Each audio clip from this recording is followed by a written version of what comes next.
শুভ সকাল। আজকের ভিডিওটা এই যে এখান থেকে শুরু করলাম। সকালবেলা ঘুম থেকে উঠে ব্রাশ করে মুখ দিয়ে আগে ওকে জল কলা খাইয়ে দিয়েছি। দেওয়ার পর একটু পড়তে বসিয়ে দিলাম। স্কুল আছে তো স্কুলের আগে একটু না পড়লে পরে আর সময় পাওয়া যায় না। তো সকালবেলা শুধু বিছানাটা ঝেড়েছি, ঝেড়ে ওকে লিখতে দিয়েছি। লেখা হলো? বসে আছো কেন? ভালো করে বসে লেখো। আর এখানে কেটে নিয়ে আসলাম শশা। ঘর এখনো গোছানো বাকি আছে, অনেক কাজ বাকি আছে। শুভ সকাল, কেমন আছো সবাই? আশা করি সবাই ভালো আছো, সুস্থ আছো। আমরা অনেক অনেক ভালো আছি। তো কালকে একটু অনেক রাত করে ঘুমিয়েছি মোবাইল চালাতে চালাতে, তো দেখো চোখগুলো অনেকটা লাল হয়ে গিয়েছে, ঘুমটা ঠিক মতো। পড়তে বসলে বায়নার শেষ হয় না, এরকম করেই বসে থেকে একটু করে সময় নষ্ট করে। তাতে কি হয়, তাড়াতাড়ি সময়টা চলে যায়। আর পড়া তো ওই ওই আর কি, একটা লিখতে দিলেই ওইদিকে সময় শেষ। তো একটু শশা কেটে নিলাম, আর উঠেই কিন্তু আগে অনেকগুলো কলা খাওয়া হয়ে গিয়েছে, কারণ কলার সাইজগুলো অনেকটাই ছোট ছোট ছিল, দেশি মালভোগ কলা। একবারে ওর জন্য খিচুড়ি বানাবো, আর অন্য কিছু বানাবো না। তার উপরে আজকে যা গরম পড়েছে, এই গরমে না শশাটা খেলে শরীরটাও মনে হয় একটু ঠিক লাগবে। আর শশা তো ঠান্ডা জিনিস। সামান্য একটু লবণ ছিটিয়ে দিয়েছি শুধু। টেবিলের উপরে উঠে বসো না।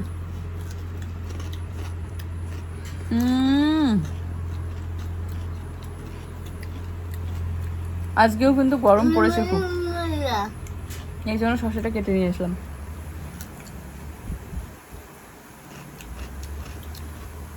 কালকে অনেকগুলো শশা নিয়ে এসেছিল, তার মধ্যে কালকে কিছু খাওয়া হয়েছে, আজকে দুইটা কেটে নিয়ে আসলাম। আমি জানি খাওয়ার সময় মুখের এই ভয়েসটা শুনতে ভালো লাগে না, কিন্তু এই ভয়েস মানে এখানে যেহেতু ভয়েস দেওয়া ছিল তাই আর মিউট করলাম না। তো দেখো শশা খাচ্ছি তিনজনে মিলে। আর এটা হচ্ছে জুয়ের খিচুড়ি, স্কুল টাইম এখন। তো এখানে গাজর বলে সরি টমেটো আর ঝিঙা দেওয়া আছে, আর মুসুর ডাল।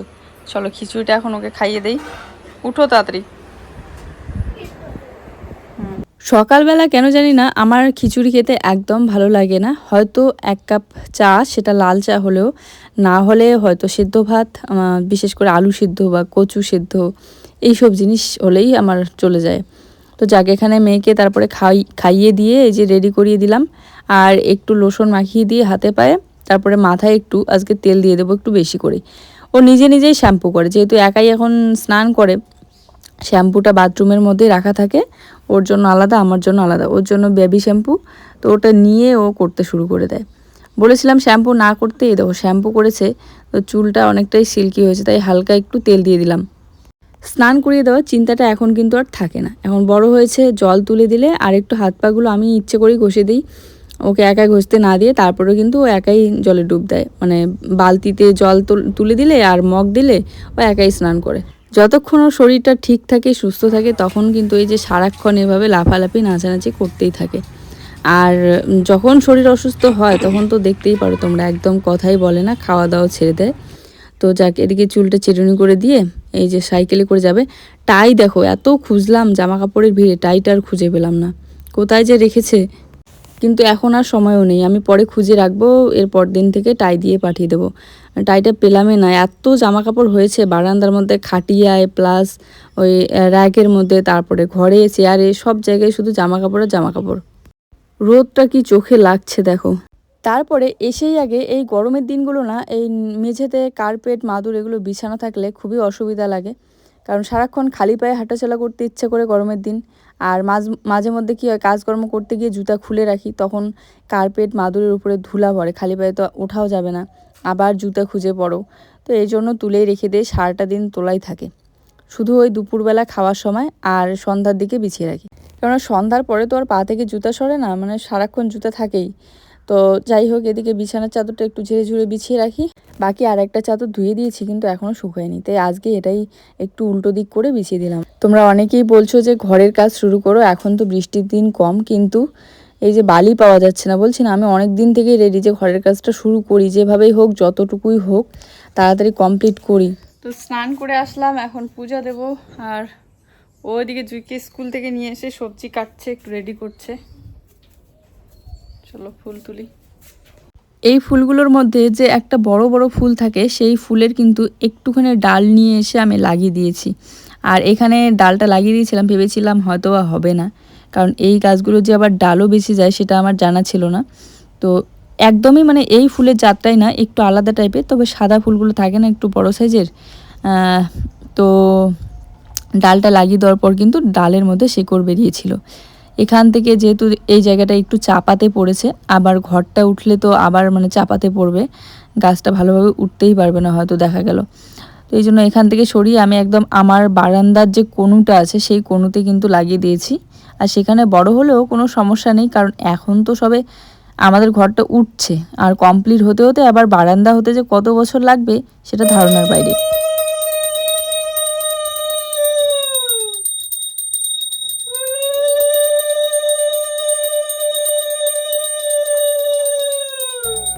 প্রত্যেক দিন প্রায় পূজা দেওয়াটা হয়ে যায় দেরি আগে ভিডিওটা এডিট করতে গেলে। তো যাক আজকে আগে পূজাটা দিয়ে নিলাম, আর পূজা দিয়ে তারপরে ভাবলাম বাকি কাজ দেরি হলেও কোনো চলবে আর কি, মাঝে মধ্যে একদিন দেরি হলেও সমস্যা নেই। তো পূজা দেওয়া কমপ্লিট, এখন রান্না বান্নাটা করবো।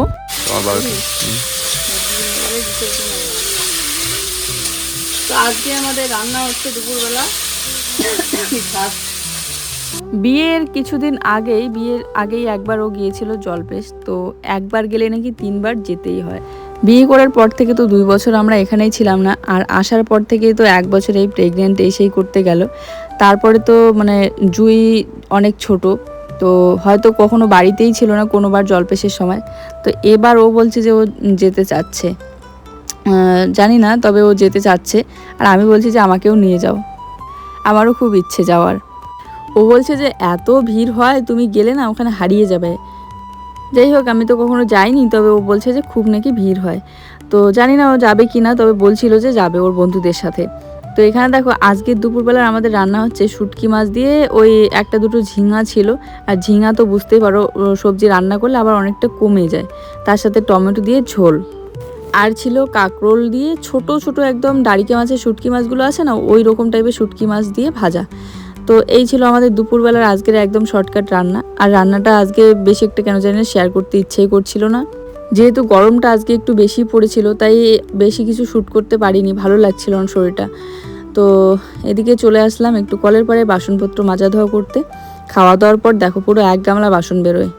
হ্যাঁ, এভাবে জলটা এদিকে যাওয়া গেলে এই জায়গাটার মাটিগুলো ধুয়ে নিচ্ছে, কিন্তু আমি তো ওই কলতলা মানে নতুন করে যে কল বসাতে চাচ্ছি নারিকেল গাছের তলাতে, সেটা কল বসাতে চাচ্ছি। কিন্তু ও বলছে মানে জুয়ের বাবা বলতেছে যে ঘরের কাজ এখন করব, তো আগে ঘরের কাজেই টাকাটা লাগাই, কারণ একটা কল তুলতে গেলে অনেক টাকার খরচ আছে।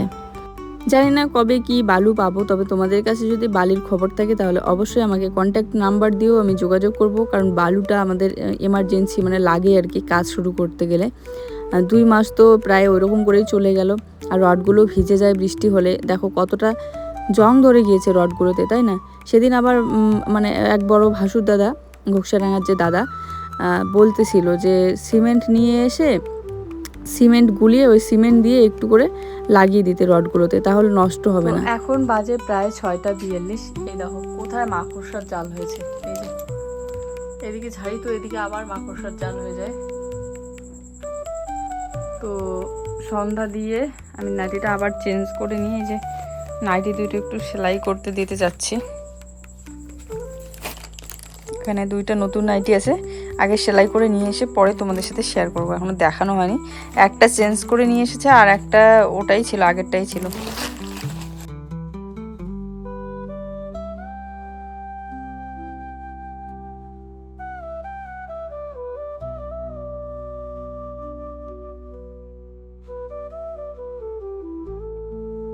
ঘরের লাইটগুলো এখনো দেওয়া হয়নি, তো রান্নাঘরের লাইটগুলো দেই। আর একটা জিনিস দেখো, আজকে আবার ওর নতুন স্টাইলের একটা এই যে লাইটিং লাগিয়েছে। এই লাইটিংটা আমাদের ঠাকুরের সিংহাসনের ওখানে দেওয়ার কথা ছিল, ওখানে যেহেতু কোনো বোর্ড নেই তাই এই জায়গাতেই ও সেট করে দিয়েছে, আর দেখতে ভালোই লাগে। এতদিন ধরে লাইটটা পড়েই ছিল, সেই কালী পূজার সময় নিয়েছিলাম। আর কিছু লাইট তো দেখতেই পাও তোমরা যে ঘরের এক সাইডের ওয়ালগুলোতে যেদিকে ঠাকুর রাখা আছে সেই দিকে দেওয়ানো আছে, তো ওগুলো একটু ছোট সাইজের, আর এগুলো হচ্ছে একটু বড় সাইজের। যাক, দেখতে কিন্তু বেশ ভালোই লাগছে। গতকালকের ভিডিওতে নাকি তার আগের দিনের হবে হয়তো, এক দিদিভাই কমেন্ট করে বলেছে যে তোমরা সরকারি ঘরের জন্য অ্যাপ্লাই করো। এই আর বলার, সরকারি ঘরের জন্য যে অ্যাপ্লাই করব, আমাদের এখনও জব কার্ড নেই। মানে জব কার্ড থাকলে তো কবেই অ্যাপ্লাই করে দিতাম, কারণ এত বড় একটা ঘর দিচ্ছি, সেখানে সরকারি ঘরের কিছু টাকা হলেও আমাদের অনেক কাজে লাগবে। বাড়িতে আসার পর আমাদের প্রায় 6-6.5 বছর হয়ে গেল। এই 6.5 বছরে কখনোই জব কার্ডের কথা তো ভাবিইনি। ভাবলেও মনে হয়েছে যে থানা নাকি আলাদা করতে হয়, অনেক কিছু ভেজাল, তো এজন্য করাও হয়নি। আর তখন মানে সংসার সম্বন্ধে, ঘর দেবো এই সেই এতটা চিন্তাও ছিল না। তো এখন চিন্তা হয় যে হ্যাঁ, সবাই সরকারি ঘরের টাকা পায়, ঘর দেয়, আমাদের ঘর দিয়েও জল পড়ে, আমাদেরও পেলে কোনো ক্ষতি নেই, বরং ভালোই হবে, তাই না? সরকার থেকে যদি দেয় তাহলে অসুবিধা কি? তো এই জন্য অ্যাপ্লাই করার জন্য 1 বছর ধরে ওকে বলছিলাম। তো ফাইনালি ও গিয়ে থানাটা আলাদা অ্যাপ্লাইটা শুধু করেছে, এখনও হয়নি পুরোপুরিভাবে কাজ। আর হলে তবেই আমাদের জব কার্ড তৈরি হবে। আর জব কার্ড হয়ে গেলে তারপরে গিয়ে আমরা ঘরের জন্য অ্যাপ্লাই করতে পারবো, মানে সরকারি ঘরের জন্য। আজকে আর জলটা মুছলাম না, মুছে এমনিতে জলটা ঝরিয়ে তারপরে আমি র্যাকটার মধ্যে বাসনগুলো রাখলাম। এখন দেখো রান্নাঘরটা এতটাই ভালো লাগছে। পাখির বাজার হচ্ছে, এই দেখো পাখিগুলো কি শুরু করে দিয়েছে। আরে বাবা, এগুলো মাছ না ব্যাঙ?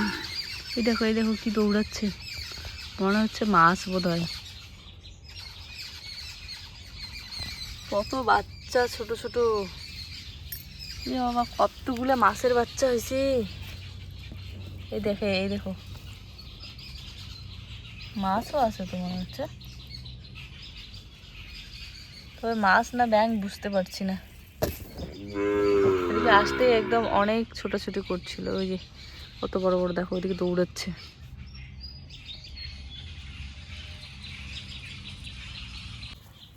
প্রতি বছর বৃষ্টির সময় করে যখন জলটা শুকিয়ে যায়, এই রোয়া ক্ষেতগুলোতে না প্রচুর মাছ হয়, কই মাছ হয়। আর এবার এদিকে আসতে জলটা শুকিয়ে যাচ্ছে, 2 দিন ধরে রোদ হচ্ছে, তো দেখছি একদম মাছের মতো ছোটাছুটি করছে। বুঝতে পারছি না এগুলো মাছ নাকি ব্যাঙের বাচ্চা, শুকাইলে তাহলেই বোঝা যাবে। এখন জলটা ঘোলা না, কাদা আছে, তো এই জন্য বোঝা যাচ্ছে না। ওদিকে পাখির একদম বাজার লাগিয়ে দিয়েছে।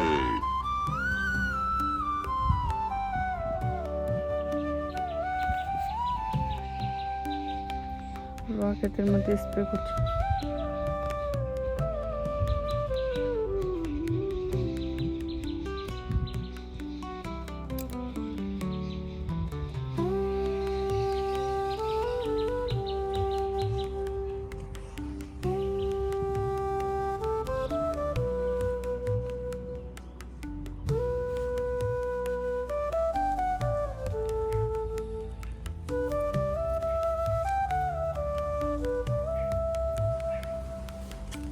এই দেখো গাছের মধ্যে একটাই কাঁকরোল হয়েছে, সবে উঠছে গাছটা। আর এখানে কাঁকরোলের চারা লাগানোর প্রয়োজন পড়ে না, আপনা আপনি কিন্তু হয়। এখানে দাঁড়াতেও ভয় লাগে যে জোক।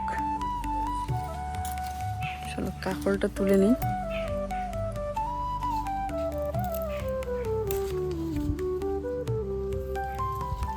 এইটার জন্য সুপারি পাতাগুলো উঠতেই পারছে না একদম।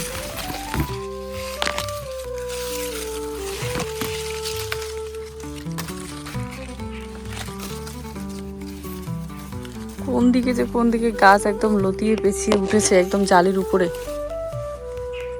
এই বাঁশগুলোর জন্য না সুপারি গাছের পাতাগুলো মানে উপরে উঠতে পারছে না, চাপাতে পড়ে গিয়েছে। আজকের ভিডিওটা অনেকটাই ছোট হয়ে গেল, তাও তোমাদের সাথে ভাবলাম শেয়ার করি, যেহেতু প্রত্যেক দিনের একটা অভ্যাস, আর এটা যেহেতু আমার কাজ, একদিনও মিস করতে চাই না। তো দেখো বাড়ির পিছনের দিকের অবস্থাটা কি একবার, কারণ বৃষ্টির দিন আবার বাঁশ পাতাগুলো পড়ে পড়ে পচে একদম কি খারাপ অবস্থা। তো ঝাড়ুও দেওয়া হয় না বেশি একটা। এই গাছে দেখো কি পেঁপে ধরেছে। চলো আজকের ভিডিওটা এই পর্যন্তই। সবাই ভালো থেকো, সুস্থ থেকো, সবার জন্য রইল অনেক ভালোবাসা। এই গাছটা কতবার মরে গিয়ে আবার বেঁচে উঠেছে, আর এখন দেখো কি সুন্দর ফলও হচ্ছে। টাটা, দেখা হচ্ছে নতুন ভিডিওর সাথে।